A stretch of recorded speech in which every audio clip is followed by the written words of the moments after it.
اب جب اس نے اتحیات پڑھی اور اتحیات پڑھنے کے بعد وہ 3 مرتبہ سبحان ربی العظیم کہنے کے وقت کے برابر خاموش بیٹھا رہا، اس کا مطلب یہ ہوا کہ جو قیام فرض ہے نماز میں، تیسری رکعت کے لیے کھڑے ہونا یہ فرض ہے، اس فرض کی ادائیگی میں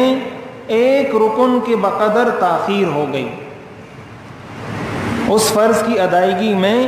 ایک رکن کے بقدر تاخیر ہو گئی۔ اب جب تاخیر ہوئی ہے ایسی صورت میں اس پر آخر میں سجدہ سہو لازم ہوگا، اور اسی کی بنیاد پر یہ جو کل میں نے مسئلہ عرض کیا تھا کہ اگر کوئی شخص پہلے قاعدے میں التحیات کے بعد اللہم صلی علی محمد وعلی آل محمد پڑھ لیتا ہے تو ایسی صورت میں اس پر بھی سجدہ سہو لازم ہوگا۔ اس کی بنیاد بھی یہی چیز ہے کہ سبحان ربی العظیم 3 مرتبہ جب پڑھا جاتا ہے اس کے 42 حروف بنتے ہیں، اس کے 42 حروف بنتے ہیں، اور اللہم صلی علی محمد وعلی آل محمد یہ 42 حروف ہیں۔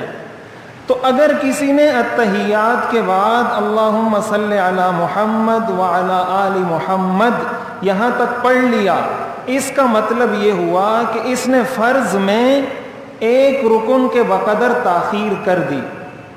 جب اس نے فرض میں ایک رکن کے بقدر تاخیر کی ہے اب اس پر سجدہ سہو لازم ہوگا۔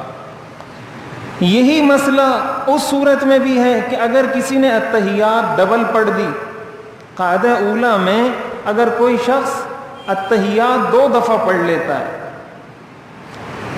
2 دفعہ کسی نے التحیات پڑھ لی، تو اب یہ بات آپ کو بالکل سمجھ آنی چاہیے کہ اس پر سجدہ سہو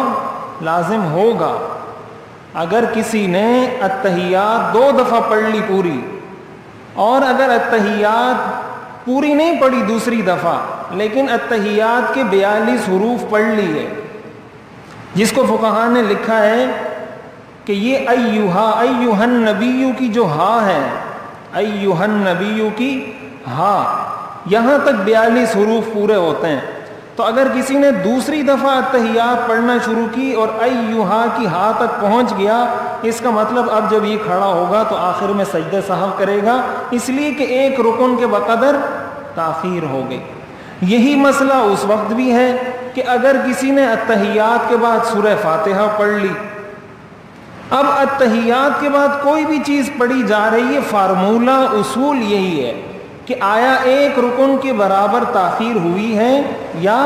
نہیں ہوئی ہے۔ اگر ایک رکن سے کم تاخیر ہے تو سجدہ سہو واجب نہیں ہے، اگر ایک رکن کے برابر تاخیر ہوئی ہے تو سجدہ سہو